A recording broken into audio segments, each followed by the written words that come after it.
Gayatri PG college Sanchore के online class में आप सभी विद्यार्थियों का स्वागत है। प्रिय विद्यार्थियों नमस्कार। बीए फाइनल ईयर राजनीति विज्ञान विषय में हमारा प्रमुख टॉपिक है भारत के पड़ोसी देशों से संबंध, जिसमें हम भारत पाकिस्तान संबंधों का अध्ययन कर रहे हैं। हमने हमारी पिछली कक्षा में भारत पाक से संबंधित कुछ जो आज़ादी के तुरंत बाद जो कुछ विवाद थे उसके बारे में अध्ययन किया। आज हम देखेंगे जो दोनों देशों के मध्य संबंधों में सबसे बड़ा तनाव का जो कारण बना हुआ है वो है कश्मीर विवाद। देखिए, कश्मीर की जो समस्या है वो दोनों देशों के मध्य एक ज्वालामुखी की तरह है जो समय समय पर अपनी लावा उगलती रहती है। मतलब दोनों देशों के मध्य ज़बरदस्त तरीके से तनाव और संघर्ष का जो कारण बना हुआ है कश्मीर। अब देखिए, कश्मीर हमारे भारत का अभिन्न अंग है। ज्यों देश स्वतंत्र होने से पाकिस्तान का मंसूबा ये था, क्योंकि ये जो रियासत है ये रियासत मुस्लिम बहुल जनसंख्या की थी। पाकिस्तान ये मानकर चलता था कि जो मुस्लिम हैं तो ये अधिकार उन पर अधिकार मेरा होना चाहिए। लेकिन हमारे भारत एक धर्मनिरपेक्ष राष्ट्र था और भारत ने अपने देश में निवास करने वाले मुसलमानों को ये कदापि नहीं कहा कि आपको भारत छोड़कर पाकिस्तान चले जाना चाहिए। लेकिन ये ज़रूर है कि पाकिस्तान से जो हिंदू थे उनको बहुत ही प्रताड़ित करके वहाँ से हिंदुस्तान की तरफ उन्होंने वहाँ से निकाल दिया था। लेकिन भारत में ऐसा कुछ भी नहीं था। अब ये जो कश्मीर रियासत है ये उस समय की बात कर रहा हूँ जब आज़ादी की बात है। तो हमारे जब भारत सरकार गृह मंत्रालय का जो रियासती मंत्रालय था जो सरदार वल्लभ भाई पटेल के अधीन था, क्योंकि तत्कालीन गृह मंत्री ये थे, तो लगभग सभी भारत की रियासतों का एकीकरण हो चुका था, लेकिन कश्मीर का उस समय बाकी था। तो हुआ ये कि तत्कालीन समय में उस समय कश्मीर के जो राजा थे वो हिंदू थे, राजा हरि सिंह थे, और जो जनसंख्या थी वो मुस्लिम बहुल्य क्षेत्र थी।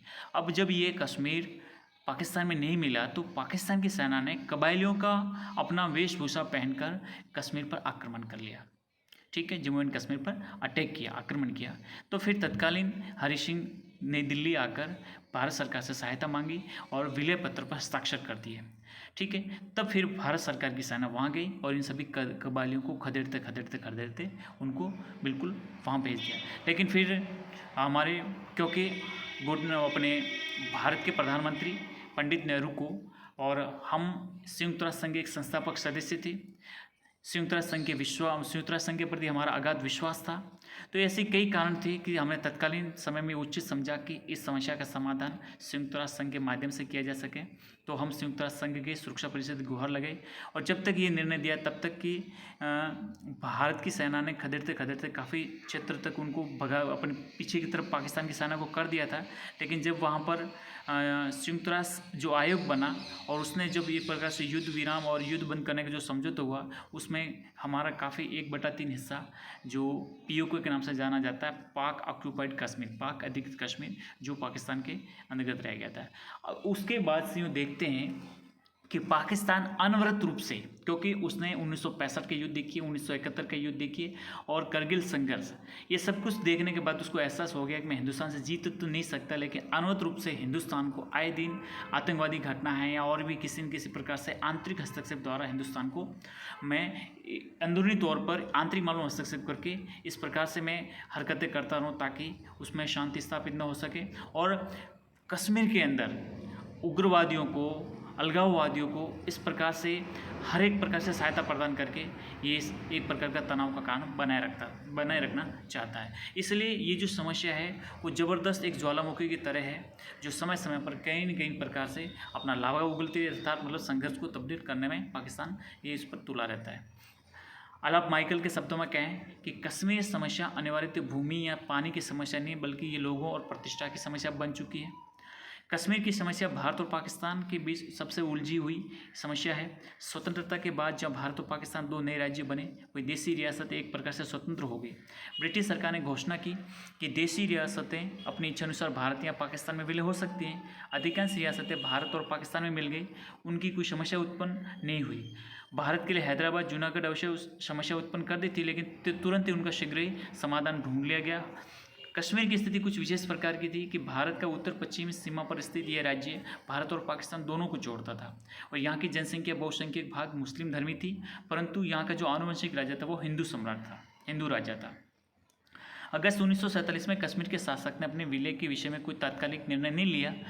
पाकिस्तान इसे अपने साथ मिलाना चाहता था। 22 अक्टूबर 1947 को उत्तर पश्चिम सीमा प्रांत में कबायलियों ने और अनेक पाकिस्तानियों ने कश्मीर पर आक्रमण कर दिया।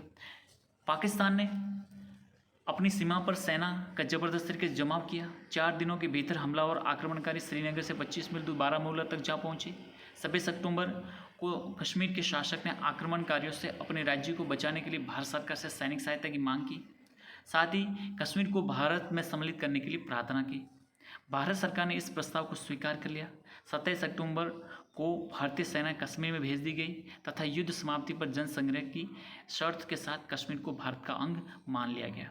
ठीक है, अब देखिए ये जब कुछ घटनाक्रम हो चुका है, भारत द्वारा कश्मीर की सुरक्षा के निर्णय के कारण और उधर पाकिस्तान द्वारा आक्रमणकारियों की सहायता देने की नीति के कारण कश्मीर दोनों राष्ट्रों के मध्य युद्ध का क्षेत्र बन गया। प्रारंभ में भारत सरकार ने पाकिस्तान सरकार से प्रार्थना की कि कबायलियों का मार्ग बंद कर दें, परंतु जब इस बात के प्रमाण मिलने लगे कि पाकिस्तान सरकार स्वयं इन कबायलियों की सहायता कर रही है, तो 1 जनवरी 1948 को भारत ने सुरक्षा परिषद में शिकायत की कि पाकिस्तान से सहायता प्राप्त करके कबायलियों ने भारत के एक अंग कश्मीर पर आक्रमण कर लिया है, जिससे अंतर्राष्ट्रीय शांति और सुरक्षा को बहुत बड़ा खतरा है। दूसरी तरफ पाकिस्तान ने भारत पर यह आरोप लगाया कि कश्मीर पर भारत का जो विलय है या भारत में जो विलय है वो अवैधानिक है। सुरक्षा परिषद इस समस्या का समाधान करें। इसके लिए 5 राष्ट्रों तत्कालीन समय चेकोस्लोवाकिया, अर्जेंटीना, अमेरिका, कोलंबिया और बेल्जियम को सदस्य नियुक्त कर मौके पर ही स्थिति का अवलोकन करके समझौते कराने के उद्देश्य से एक संयुक्त राष्ट्र आयोग की नियुक्ति की। अब ये संयुक्त राष्ट्र आयोग जो बना, इसने क्या काम किया? देखिए, संयुक्त राष्ट्र आयोग ने तुरंत अपना कार्य आरंभ कर दिया और मौके की स्थिति का अध्ययन करके 13 अगस्त 1948 को दोनों पक्षों से युद्ध बंद करने और समझौता करने हेतु कुछ आधार प्रस्तुत किए। उसने क्या क्या आधार प्रस्तुत किए? पहला ये था कि पाकिस्तान अपनी सेना हटाने और कबायलियों और सामान्य रूप से कश्मीर में न रहने वाले विदेशियों को भी वहाँ से हटाने का प्रयत्न करें। सेनाओं द्वारा खाली गई प्रदेश का शासन प्रबंध स्थानीय अधिकारी आयोग के निरीक्षण में करें। जब आयोग भारत को पाकिस्तान द्वारा उपयुक्त वर्णीय शर्तों को पूरा करने की सूचना दे तो भारत भी समझौते के अनुसार अपनी सेनाओं को अधिकांश भाग वहाँ से हटा लें। अंतिम समझौता होने तक भारत युद्ध विराम के अंदर उतनी ही सेना रखे जितने की इस प्रदेश में कानून और व्यवस्था बनाए रखने के कार्य को स्थानीय अधिकारियों को सहायता देने के लिए वांछनीय हो। ये इस प्रकार के सभी शर्तों पर अपनी जो मुख्य जो इस संयुक्त राष्ट्र आयोग ने तय की थी, आधार प्रस्तुत किए थे, उस आधार पर सब हुआ। पर देखिए, अब इस सिद्धांत के आधार पर दोनों पक्ष एक लंबी वार्ता के बाद 1 जनवरी 1949 को युद्ध विराम के लिए सहमत हो गए। कश्मीर के विलय का अंतिम फैसला जनमत संग्रह के माध्यम से किया जाना था। जनमत संग्रह की शर्तों को पूरा करने के लिए एक अमेरिकी नागरिक एडमिरल चेस्टर नामिस को प्रशासक नियुक्त किया गया।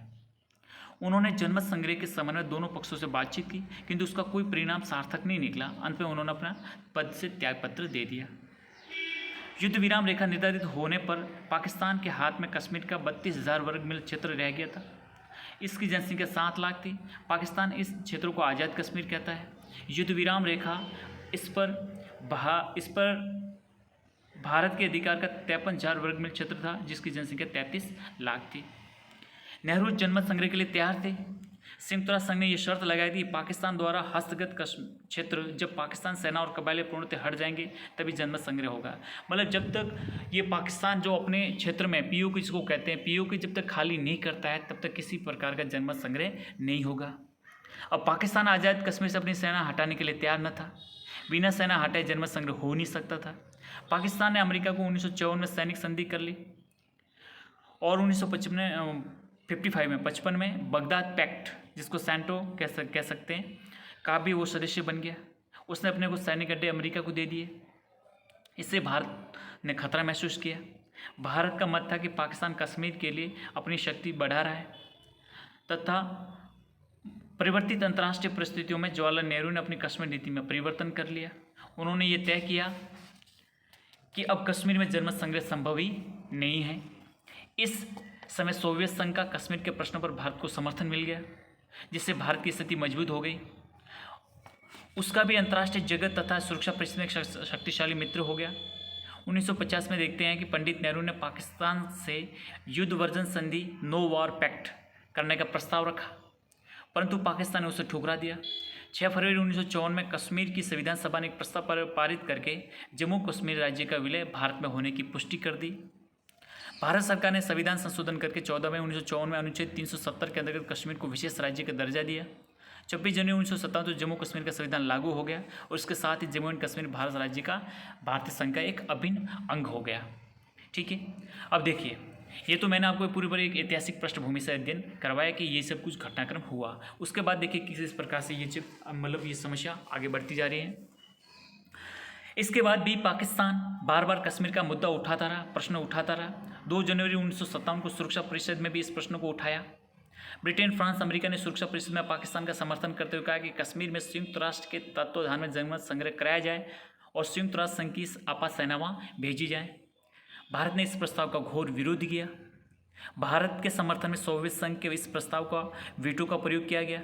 भारतीय प्रतिनिधि तत्कालीन समय कृष्ण मेनन ने उन्होंने 7 घंटे 48 मिनट तक लंबे ऐतिहासिक भाषण में कहा कि मूल प्रश्न यह नहीं कि जम्मू कश्मीर में संविधान लागू हो या न हो, मूल समस्या यह है कि जम्मू कश्मीर से पाकिस्तान सेना अभी तक क्यों नहीं निकली।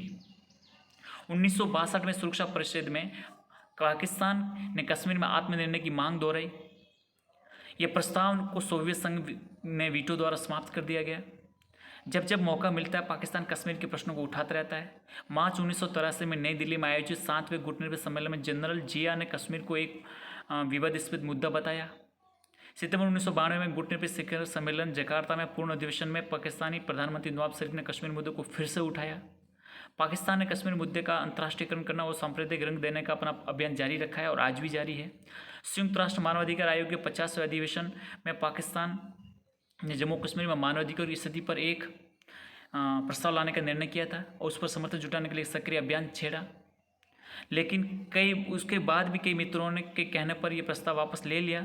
संयुक्त राष्ट्र महासभा के 49वें अधिवेशन में पाकिस्तान के प्रस्ताव रखने का एक और प्रयास किया गया, लेकिन ये प्रयास भी उसका असफल रहा।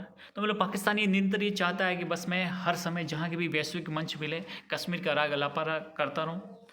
वस्तु तो भारत पाकिस्तान के बीच कश्मीर का मुख्य कारण है, तनाव का जो मुख्य कारण है, और वह कश्मीर का अब भी एक समस्या मानता है। एक पाकिस्तानी पत्रकार के अनुसार हमारी भावना अब भी कश्मीर के बारे में वैसी हैं जैसे पहली थी, परंतु एक बात याद रखनी चाहिए कि हमने 1972 में शिमला सम्मेलन के दौरान कश्मीर देना स्वीकार नहीं किया था। भारत का मत है कि पाकिस्तान कश्मीर और अन्य कोई द्विपक्षीय मुद्दा संयुक्त राष्ट्र संघ के मन से नहीं उठा सकता, लेकिन पाकिस्तान इस दृष्टिकोण को स्वीकार नहीं करता है। तो ये जो समस्या इस प्रकार से बनी आ रही है, और अपन देखते हैं कि 1900 जो भारत पाक का जो युद्ध हुआ, 71 का युद्ध हुआ, आगे जैसे जैसे आगे बढ़ेंगे हर घटनाक्रम से आपके वाकिफ करेंगे किस प्रकार से ये चीज़ घटनाक्रम को आगे ले जाते हुए पाकिस्तान आज भी इस मुद्दे को लेकर आगे चल रहा है। देखिए, अप्रैल 1965 में कच्छ के रण को लेकर भारत पाकिस्तान के मध्य एक संघर्ष हो गया। पाकिस्तानी सेना की 2 टुकड़ियां भारतीय क्षेत्र में घुसी, कच्छ के कई भागों पर अधिकार कर लिया। कच्छ के रण में उत्पाद के साथ साथ पाकिस्तान ने कश्मीर में भी घुसपैठ प्रारंभ कर दी। ये घुसपैठ पूर्ण योजनाबद्ध थी। चीन की सहायता से हजारों पाकिस्तानी सैनिकों को छापामार युद्ध में प्रशिक्षित किया गया था। योजना के अनुसार छापामार दस्तों शस्त्रों से सुसज्जित होकर असैनिक वेश में कश्मीर में घुसने वाला था। कश्मीर में आंतरिक रूप से उपद्रव और तोड़फाड़ द्वारा ऐसी स्थिति उत्पन्न करने की योजना थी जिससे भारतीय सेना को कश्मीर से भागना पड़े। पाकिस्तान का विश्वास था कि कश्मीर की मुस्लिम जनता छापामारों का साथ देगी, किंतु ये विश्वास अंत में असत्य प्रमाणित हुआ। 4-5 अगस्त को 1965 हजारों पाकिस्तानी छापामार सैनिक कश्मीर में घुस गए। पाकिस्तानी घुसपैठ को सदैव के लिए रोकने का विचार से भारत सरकार ने उन पर अधिकार करने का निर्णय किया जहां से वे होकर पाकिस्तानी घुसपैठी कश्मीर में भारतीय हिस्से में आते थे। इस बीच पाकिस्तान को नियमित सेना से में अंतर्राष्ट्रीय सीमा रेखा को पार करके भारतीय भूभाग पर आक्रमण कर दिया और पूर्ण रूप से युद्ध आरंभ हो गया। 4 सितंबर 1965 को सुरक्षा परिषद के एक प्रस्ताव पास कर भारत पाकिस्तान दोनों से अपील की कि युद्ध विराम करें। 22 सितंबर 1965 को दोनों देशों ने युद्ध बंद हो गया। भारत को युद्ध में 750 वर्ग जो भूमि मिली, जबकि पाकिस्तान को 200 वर्ग भूमि मिली। यह युद्ध भारत पाकिस्तान के कटु संबंधों की एक अंतिम परिणति थी। फिर बाद में जो ताशकंद समझौता हुआ, सोवियत प्रधानमंत्री ने पाकिस्तान के राष्ट्रपति अयूब खान और भारत के प्रधानमंत्री लाल बहादुर शास्त्री वार्ता के लिए ताशकंद में आमंत्रित किया। और जनवरी 1966 को यह प्रसिद्ध सम्मेलन प्रारंभ हुआ। सोवियत संघ के प्रयत्नों के परिणामस्वरूप 10 जनवरी 1966 को ताशकंद समझौते पर हस्ताक्षर हुए। ठीक है, अब उसमें जो सहमति बनी है, क्या किन किन मुद्दों पर क्या क्या बना, कि दोनों पक्ष जोरदार प्रयत्न करेंगे कि संयुक्त राष्ट्र घोषणा पत्र के अनुसार भारत पाकिस्तान में अच्छे पड़ोसियों का संबंध निर्मित हो।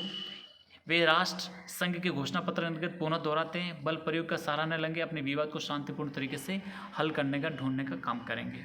ये सहमति बनी ताशकंद समझौते में। दोनों देशों के मध्य सशस्त्र सैनिक 25 फरवरी 1966 के पूर्व उस स्थान पर वापस चले जाएंगे जहां वे 5 अगस्त 1965 के पूर्व थे। अतः दोनों पक्ष युद्ध विराम की शर्तों का पालन करेंगे। दोनों देशों के परस्पर संबंध एक दूसरे के आंतरिक मामलों में हस्तक्षेप न करने की नीति पर आधारित होंगे और दोनों देश एक दूसरे के विरुद्ध होने वाले प्रचार को निरुत्साहित करेंगे। दोनों देशों के मध्य महत्वपूर्ण संबंधों की वृद्धि करने वाले संबंधों को प्रोत्साहित करेंगे। तो इस प्रकार से ये समझौता हुआ। फिर हम देखते हैं कि भारत पाक 1971 का युद्ध। देखो, ये जो पूर्वी पाकिस्तान, जो आज का बांग्लादेश कहा जाता है, उस समय पूर्वी पाकिस्तान कहते थे। उस समय पूर्वी पाकिस्तान में असंतोष बढ़ता जा रहा था। शेख मुजीब रहमान के नेतृत्व में बांग्लादेश के स्वायत्तता का आंदोलन प्रारंभ हो गया था। पूर्वी पाकिस्तान पूर्णतः मुजीब के साथ में था। याह्या खान ने बंगालियों पर अत्याचार करने प्रारंभ किए।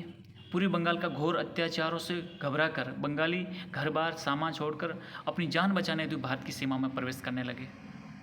10,000 शरणार्थी प्रतिदिन भारत आने लगे। शरणार्थियों की संख्या लगभग 1 करोड़ तक पहुंच गई। इसी समय 2 दिसंबर 1971 में पाकिस्तानी वायुसेना ने भारत के कई हवाई अड्डों पर बमबारी शुरू कर दी। 4 दिसंबर 1971 को भारतीय सेना ने जवाबी हमला किया। भारत के विमानों ने पाकिस्तान के महत्वपूर्ण हवाई अड्डों पर बम वर्षा की। 16 दिसंबर 1971 को ढाका के एक सैनिक समारोह में जनरल नियाजी ने भारत के लेफ्टिनेंट जनरल जगजीत सिंह अरोड़ा के सम्मुख आत्मसमर्पण कर दिया।